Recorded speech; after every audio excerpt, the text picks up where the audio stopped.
Ainda olhando os olhos assim, meus irmãos, como é bom estar de volta a essa casa. E, como eu disse, quando alguém perguntou se eu queria que voltasse o que era antes, eu disse, não. Eu acredito que nós estamos caminhando em direção ao resgate. Né? Tudo que nós queremos, tudo que mais queremos é justamente que o Senhor venha nos resgatar. Mas eu queria falar hoje sobre, na verdade, uma pergunta. Você acredita naquilo que você prega? E até onde você acredita naquilo que você prega? É claro que essa pergunta eu fiz para mim mesmo. Na verdade, nós estávamos assistindo um filme há um tempo atrás e essa pergunta foi feita e desde ali eu comecei a fazer esse questionamento, não que eu tenha dúvida daquilo que eu pregue, mas perguntando ao meu próprio coração, você está disposto pela verdade que você prega?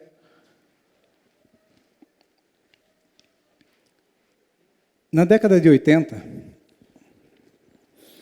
no sertão pernambucano, contou-se uma história interessante.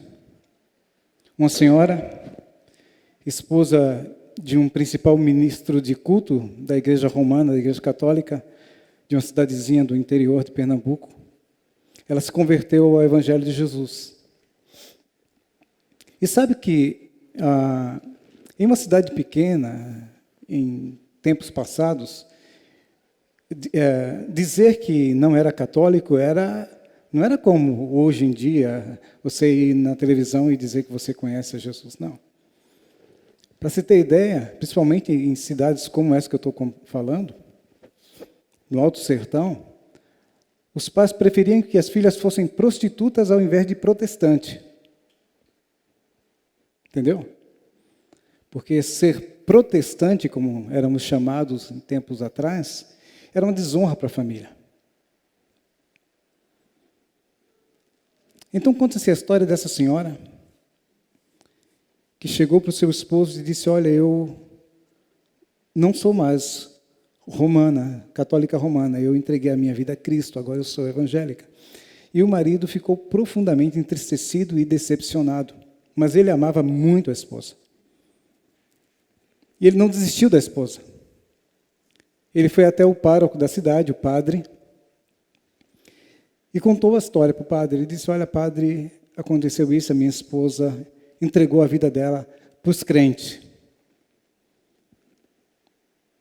E ele pediu encarecidamente que o padre fosse conversar com sua esposa. E ele foi, o padre foi. E tentou convencê-la de todas as formas que a verdadeira fé era em Nossa Senhora e não no nosso Senhor. Que a detentora da salvação era a igreja e não o Cristo.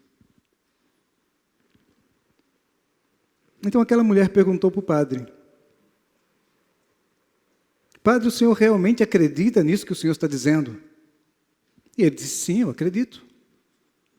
E ela perguntou, então o senhor acredita que quando o senhor reza a missa, reza a Eucaristia, a hóstia torna-se a carne de Jesus e o vinho torna-se o sangue de Cristo? E o padre disse sim. A essa doutrina a Igreja Católica chama de transubstanciação, quando um elemento passa a ter as propriedades do outro, ou, na verdade, vira o outro. Então, aquela mulher, de maneira sábia, disse para o padre e para o esposo dela, me permita que no próximo final de semana eu prepare a Eucaristia.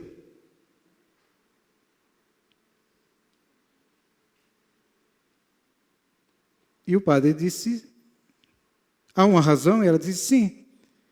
Eu gostaria de preparar a Eucaristia e, se o senhor me permitir, eu volto para a igreja romana. E o padre pensou, poxa, consegui convencer essa infiel a voltar à fidelidade. E ele foi embora. No final de semana, a mulher preparou a Eucaristia, o vinho, as hóstias.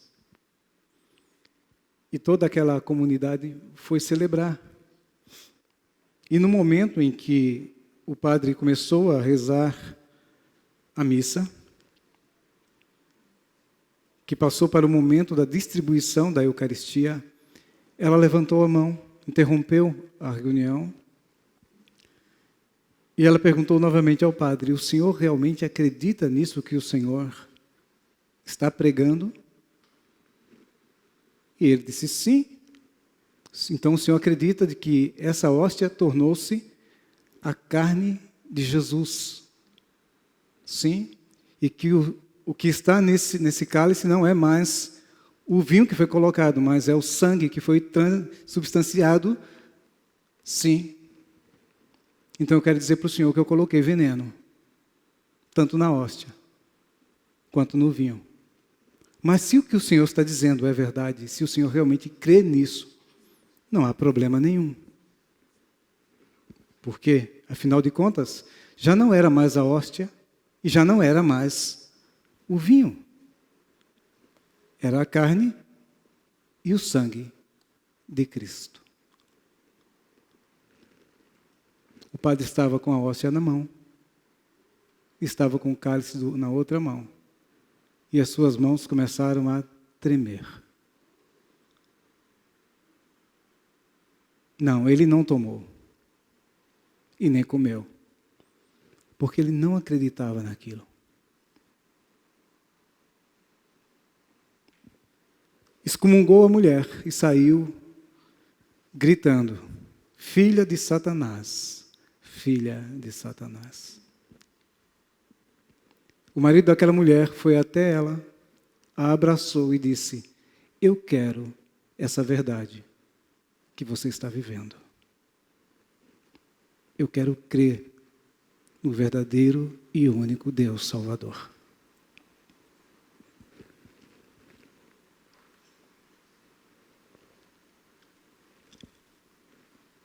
A pergunta é a mesma para nós.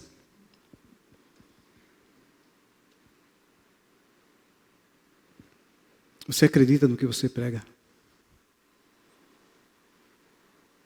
Você acredita no que está escrito nessa palavra que você carrega?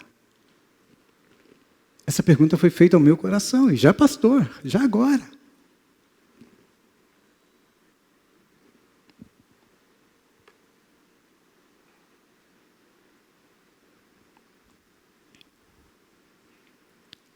Primeiro de Timóteo, capítulo 4, versos 8 e 9. Se alguém puder ler, por favor.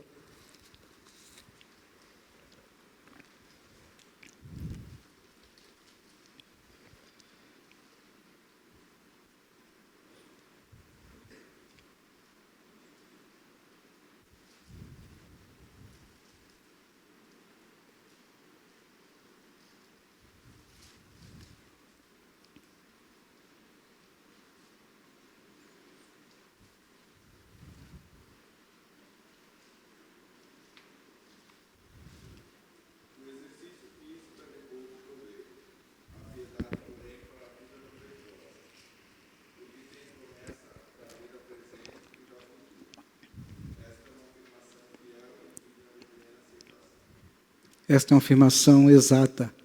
Esta é uma palavra fiel. E ela é digna de ser aceita sem questionamento.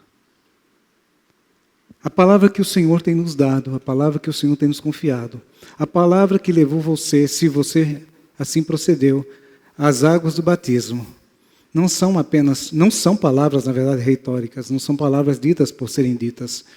Elas são palavras que têm peso de justiça, têm peso de vida sobre ela. A Bíblia é sagrada, a palavra de Deus, ela é sagrada, por isso nós não podemos e não devemos, e nem vamos negociá-la, jamais. Nós estamos vivendo em uma época onde as coisas já começaram a acontecer. Quem acompanha a vida política não somente a vida política, mas a vida da nação como um todo, das autoridades, devem ter visto e lido ou ouvido que o ministro do Supremo Tribunal Federal, um dos ministros do Supremo Tribunal Federal, colocou a Bíblia em xeque. A Bíblia não é para ser obedecida por todos, somente por aqueles que creem nela. Alguém poderia dizer, mas ele está certo. Não, ele não está certo.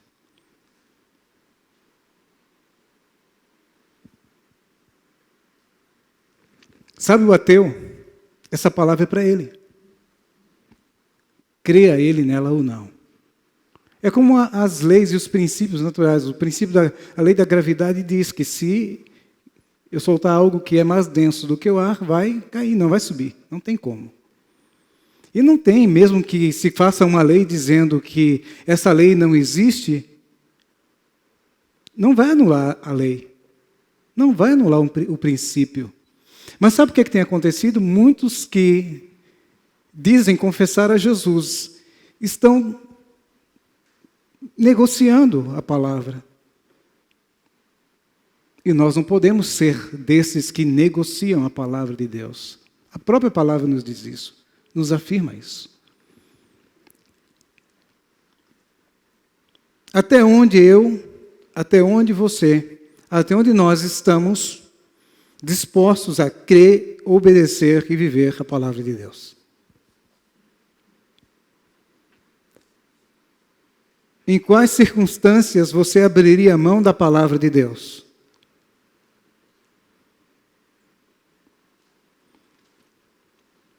E se seus filhos fossem colocados entre você e a palavra de Deus?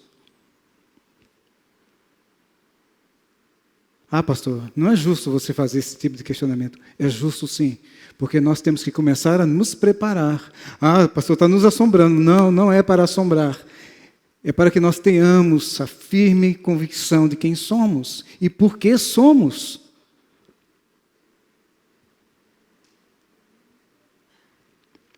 Percebam que um homem com uma caneta, ou 11 ministros com uma caneta, eles podem mudar a nossa sorte. Alguns crentes estão muito faceiros porque creem que em novembro o presidente Bolsonaro vai colocar um ministro no STF crente. E daí? Você pode dizer, e daí, pastor? Olha, é um crente. Nós não podemos colocar a nossa confiança e a nossa fé em homens. Nós temos que firmar a nossa fé e confiança na palavra de Deus. Porque pode ser que isso aconteça e nos dê, como cristãos que somos, como povo que adoramos ao Senhor, um refresco. Mas até quando? Até quando? E ninguém diga que as pessoas não podem manipular o sistema. Porque podem.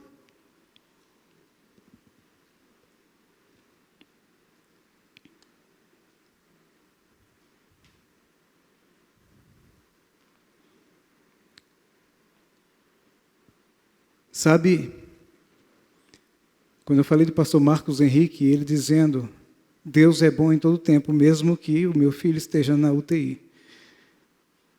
Todos nós que somos pais somos levados a pensar, eu não queria nem pensar em estar no lugar dele.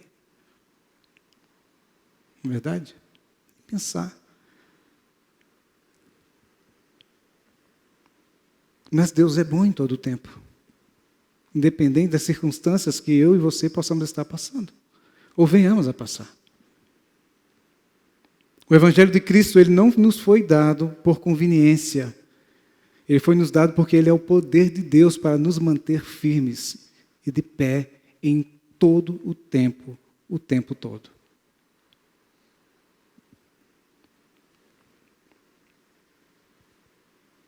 Ele foi nos dado porque ele é a única solução que Deus o Pai encontrou para a nossa redenção. A morte de Jesus na cruz, o Evangelho da graça de Deus, foi a única solução que Deus o Pai viu para que Josivan, para que você e toda a humanidade pudesse ser restaurada, redimida, salva, transformada. Não há outra forma. Não há. Por isso da pergunta: você acredita naquilo que você prega?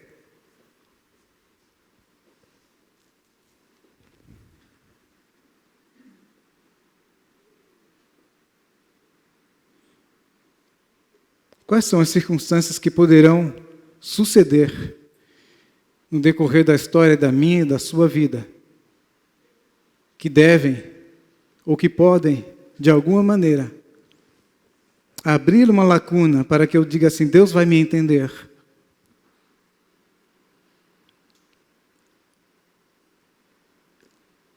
Ameaça aos meus filhos, a minha esposa, a minha casa?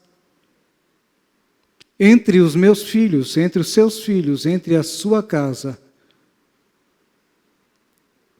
e a palavra de Deus com quem você fica. Pastor, isso é difícil de responder. Não pode ser difícil para nós respondermos isso.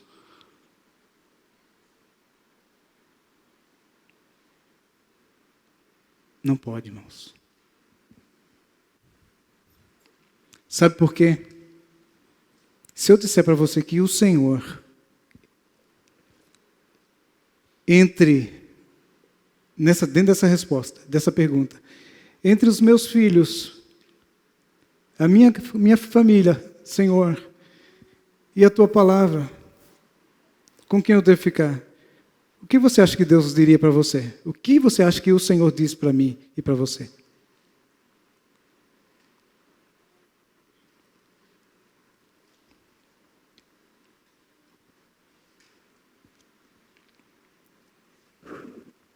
Mateus 19, 29. Você pode pegar todo o contexto, mas... E creia, como pastor, estou dizendo isso para vocês porque é o que eu tenho colocado diante do Senhor o tempo todo da minha vida. Deus, não quero nem pensar em titubear. Se tiver de chegar nesse momento, amo os meus filhos, minha esposa, a minha casa. Veja bem, entenda, estou pronto a dar a minha vida pelos meus filhos e pela minha esposa. Sem pensar, morro por eles. Morro por eles e mato também, se for preciso. Meu Deus, pastor.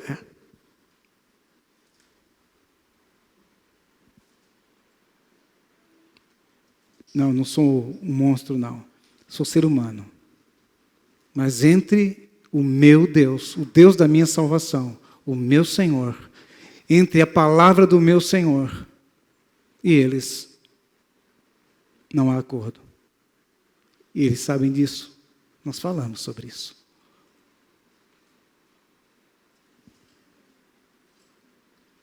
Você negaria a palavra de Deus para que um ente seu pudesse viver?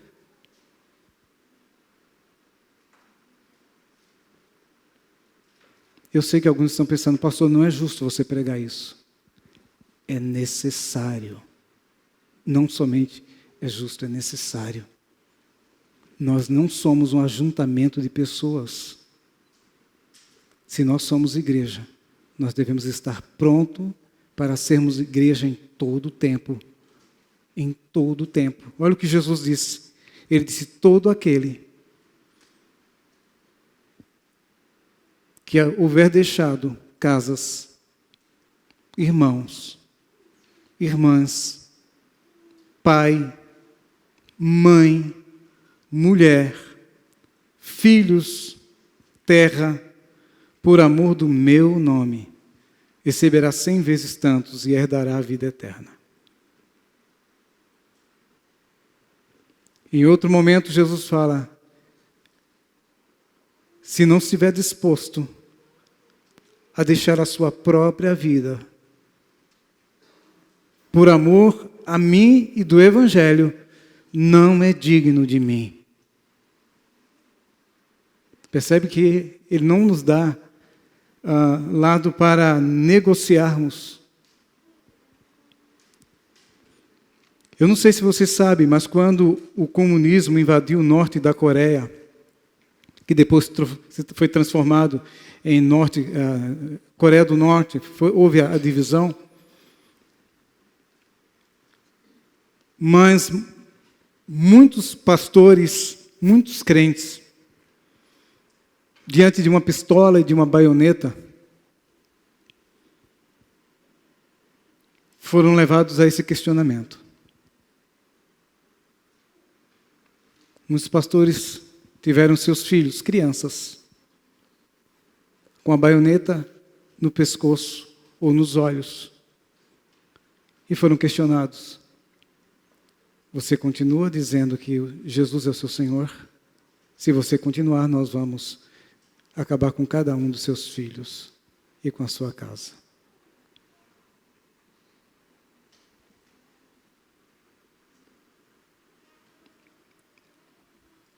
Muitos viram seus filhos morrerem assim.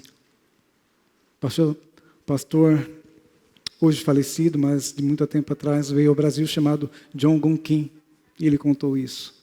Ele viu sua família ser morta por ele não negar a Cristo como Senhor e Salvador.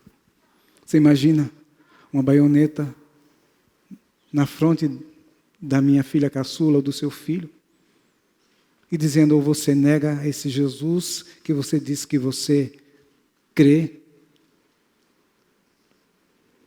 Por isso que hoje, quando eu falo de Cristo para as pessoas, eu falo o que significa entregar a vida ao Senhor Jesus. Sabe qual é o tipo de evangelho que tem sido pregado para as pessoas? Olha, vai lá na igreja que lá é bom. Vai lá na igreja, olha, seus problemas vão ser solucionados. Não, se você se tornar seguidor de Cristo, você vai ter direito à vida eterna, porque é o que Ele prometeu. Não é o que a igreja promete, é o que Ele prometeu. Mas saiba que você poderá perder tudo. Tudo mesmo.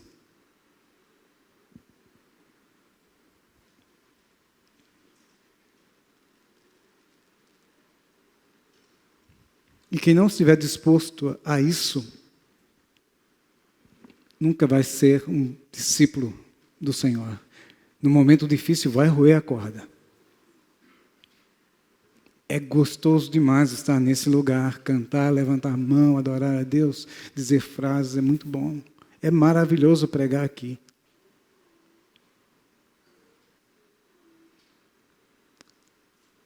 Estamos há 27 anos pastoreando essa igreja e algumas vezes eu dizia, irmãos, vamos nos preparar. Homens, sacerdotes da sua casa, se preparem.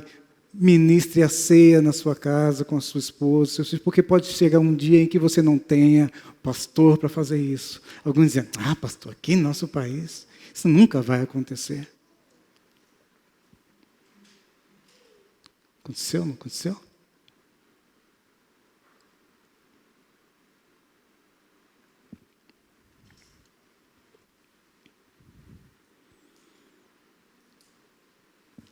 Sabe, essa provação que eu estou dizendo, essa tentação, o diabo ele levou a Jesus isso. Capítulo 4 de Mateus, a palavra de Deus nos mostra, verso 9, quando Satanás, lá no deserto, tentando é a Jesus que ele está tentando, o Filho de Deus.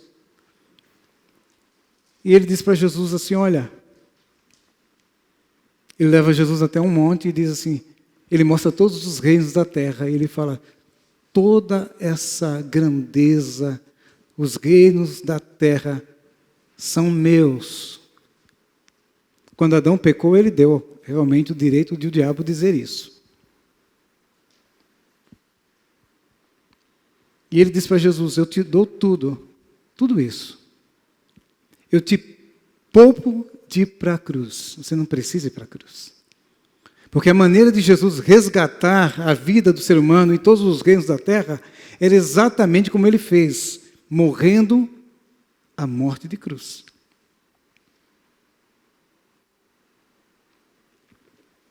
Digno é o Cordeiro que foi morto de receber o poder, a riqueza, a sabedoria, força, honra e ação de graça. Apocalipse diz, Jesus é digno de receber tudo isso, todos os reinos da terra, porque ele morreu na cruz, no meu e no seu lugar. Mas o diabo chegou para ele e falou, olha, você não precisa fazer isso. Eu vou facilitar o teu caminho, você não precisa sentir dor. eu te dou tudo isso se você se prostrar para mim. E Jesus falou, não, prefiro a cruz. Então vai chegar um tempo, pode chegar um tempo, em que eu e você tenhamos o desprazer de ouvir alguém dizendo, olha, eu facilito a tua vida. Eu te deixo com o que você tem. Eu te deixo. Basta apenas que você negue tudo isso.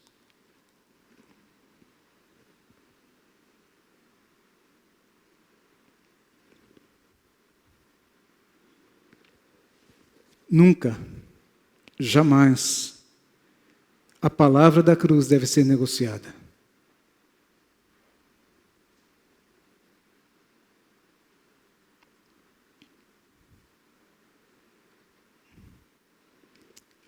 E isso só é possível em nós, se essa palavra for a razão da nossa vida.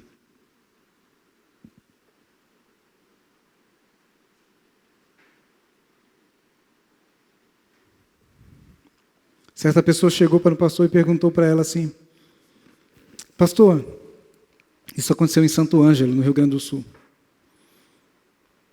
Eu estou procurando uma igreja. Eu estou procurando uma igreja para eu congregar. Eu fui naquela, mas a palavra lá é muito dura. Eu fui naquela outra lá, mas tem umas coisas assim que não fecha comigo.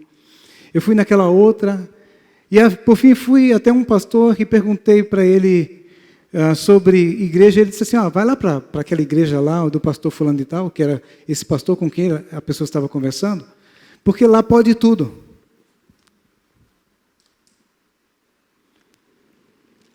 Aí a pessoa perguntou para o pastor, é verdade que aqui a gente pode tudo, pastor? E o pastor disse, é verdade. Aqui pode tudo. Naquele que nos fortalece. Eu posso todas as coisas naquele que me fortalece. Eu posso, inclusive, passar necessidade. Eu posso passar lutas. Eu posso até adoecer. Eu posso até morrer por aquele que deu a vida no meu lugar. Você está disposto a poder tudo dessa forma? Não, ele não estava disposto. Ele queria um lugar onde ele pudesse ser afagado, aonde os seus pecados pudessem ser dissimulados. Mas essa não é a mensagem da igreja do Senhor Jesus. Essa não é definitivamente a mensagem do Evangelho da Graça de Deus. A mensagem do Evangelho da Graça de Deus é: amarás ao Senhor teu Deus acima de todas as coisas. Todas as coisas. Inclusive do meu bem-estar, sim, acima do meu bem-estar. Com todo o teu coração, com todas as suas forças, de todo o teu entendimento, ou seja, não sobra nada para ninguém. Ah, pastor, mas eu tenho que amar a minha família. É outro tipo de situação. É outro nível. Como disse, estou pronto. Aqui no horizontal, a mais importante de todas as coisas que o Senhor me deu é a minha casa, a minha esposa, meus filhos, e nora, e netos futuramente. Mas nada disso se compara ao que Ele fez por mim e por você. Sabe o que é que eu deixo claro para os meus filhos? Nunca negocie a fé na palavra do Senhor. Nunca negocie. Ah, mas nós vamos matar o teu pai. Deixa, eu estou com o Senhor, vou com Ele. Não quero. Jamais. É ensinamento, é princípio.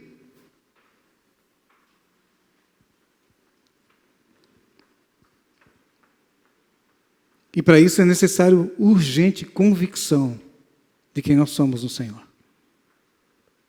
E antes que a gente fale assim, não, pastor, estou pronto, lembre de Pedro. Estou pronto a morrer por você. Jesus falou, Pedro, tenho uma notícia para você. hoje mesmo você vai me negar 3 vezes. Então nós precisamos ouvir sim uma mensagem como essa.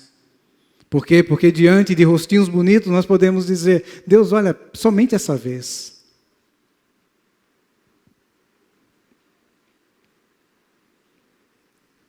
Então nós precisamos, gente, de convicção de que a palavra de Cristo é a razão da nossa vida, é a razão da nossa salvação, é a razão, inclusive, da nossa família. A palavra de Deus diz assim, buscar em primeiro lugar o reino de Deus e a sua justiça, e as demais coisas serão acrescentadas. Tudo que eu tenho depois da minha vida com o Senhor é um belíssimo acréscimo que Deus me deu.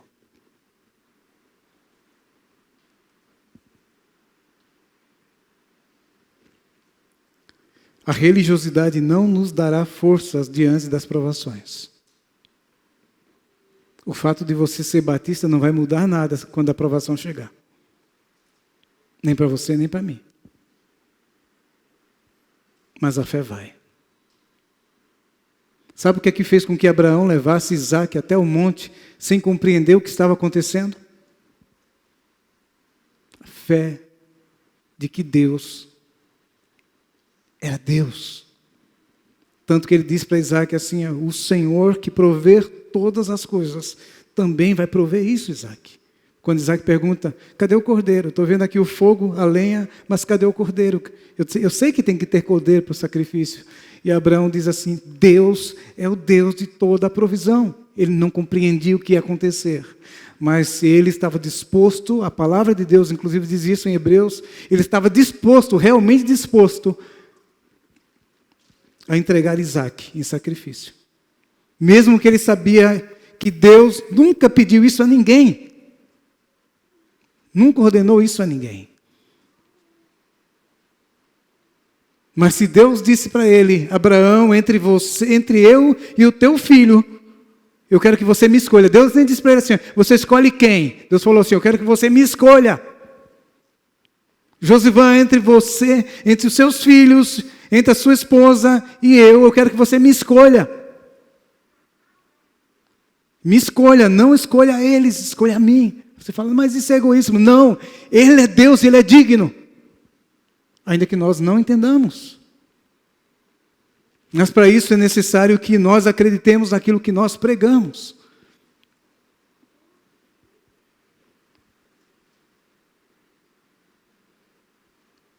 E se as águas mudarem, nós vamos permanecer firmes. Nós temos vários dos nossos jovens aqui, em idade de vestibular, passaram em vestibular, estão indo para a universidade. Nós estamos, inclusive, conversando sobre isso em casa, alguns dias passados, e dizendo para os meus filhos, vocês vão para lugares difíceis. E um irmão falou para mim assim, mas pastor, então para que deixar ir? Porque eles estão sendo preparados, foram preparados desde que nasceram, para dizer quem é o Senhor da vida deles. E se eles não disserem, é entre eles e Deus. Estão sendo preparados para isso, para serem inclusive ridicularizados em lugares como esse. Está pronto para isso?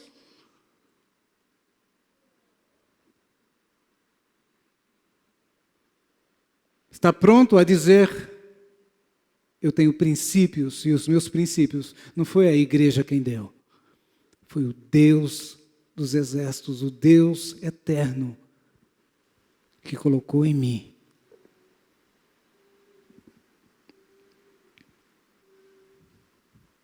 Permanecer firmes. Mesmo que as águas mudem.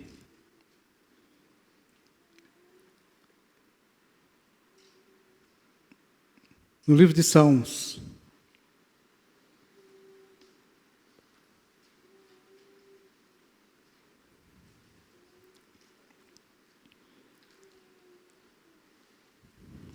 a palavra diz assim, Ele, o Senhor, é o nosso refúgio e fortaleza. 46, Salmo de número 46. Deus é o nosso refúgio e fortaleza. Ele é o socorro bem presente na angústia.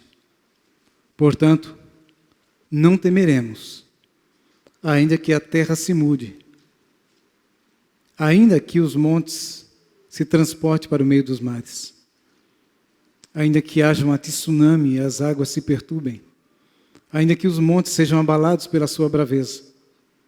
Há um rio cujas correntes alegram a cidade de Deus, o santuário das moradas do Altíssimo. Deus está sentado no meio dela. Não se abalará, Deus a ajudará, já ao romper da manhã. Os gentios se embraveceram, os reinos se levantaram, mas o Senhor deu a sua voz, levantou-a com poder, e a terra se derreteu. O Senhor dos Exércitos está conosco, o Deus de Jacó é o nosso refúgio. Contemplem, venham, vejam as obras do Senhor, que desolações tem feito na terra. Ele é quem faz cessar as guerras até o fim da terra. Ele quebra arco, corta lanças, queima carros e lança no fogo. Aquietem-se, saibam que o Senhor é Deus. Ele será exaltado entre os gentios e será exaltado sobre a terra. Em outra versão diz, o próprio Senhor diz, aquietai-vos e saber que eu sou o Senhor, que eu sou Deus. Eu serei exaltado entre os gentios, eu serei exaltado sobre a terra. O Senhor dos Exércitos, Ele está conosco. Ele é o nosso Deus, o Deus de Jacó, e também é o nosso refúgio.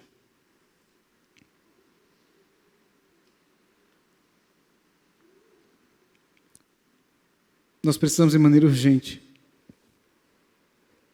rasgar o nosso coração e enfiar a palavra lá dentro.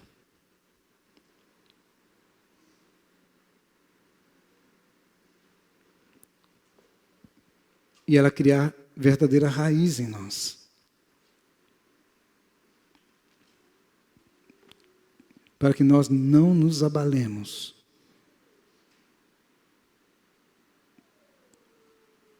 Diante de qualquer coisa que possa surgir daqui para frente.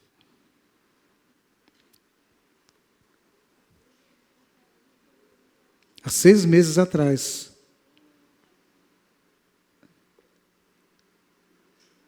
era diferente aqui.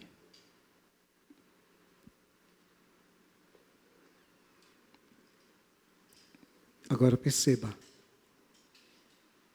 que as coisas mudaram. Nós não sabemos quando, mas até a vinda do Senhor, muita coisa ainda vai mudar. Creia nisso. Creia no que está escrito. Cada uma das palavras do Senhor se cumprirá. Esse não é o nosso ponto final. Aqui não é o nosso ponto final. E essa é a mensagem que nós temos que dizer às pessoas. Baixe a sua cabeça. Nós vamos cantar uma canção. Reflita enquanto isso.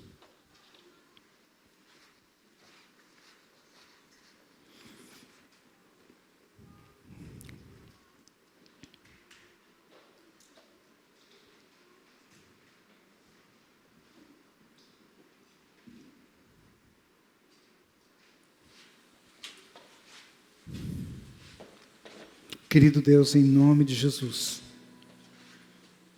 verdadeiramente somos gratos por tudo que o Senhor tem feito na nossa vida, inclusive em meio, Senhor, a essa luta da humanidade. Quando o teu servo Carlos estava orando, Deus, e agradeceu ao Senhor, porque nós estamos aqui e muitos já partiram. O que é que nós temos de melhor do que eles? Certamente nada, Senhor. Mas, se estamos aqui é porque o Senhor ainda nos quer aqui. Não que o Senhor precise de nós, mas Tu queres contar conosco, Senhor. Está nos dando, Senhor, a oportunidade disso. Então que possamos fazer valer, Senhor Deus, a confiança de cada minuto, cada segundo, Senhor. De cada dia, de cada mês, de cada tempo que o Senhor nos dá, sejamos fiéis a Ti, Deus. Obrigado, Jesus. Obrigado, Jesus.